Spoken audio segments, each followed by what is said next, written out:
If you want to disable two-factor authentication on your Epic Games account, follow these simple steps to ensure your account settings are updated. Step 1. Log into your Epic Games account. Visit the Epic Games website and log in using your account credentials. Make sure you have access to the email or phone number associated with your account. Step 2. Navigate to Account Settings. Once logged in, click on your account name in the top right corner of the screen. From the drop-down menu, select Account to access your account settings. Step 3. Go to Password and Security.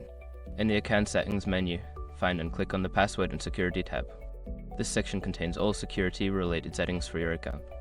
Step 4. Disable two-factor authentication. Scroll down to the two-factor authentication section.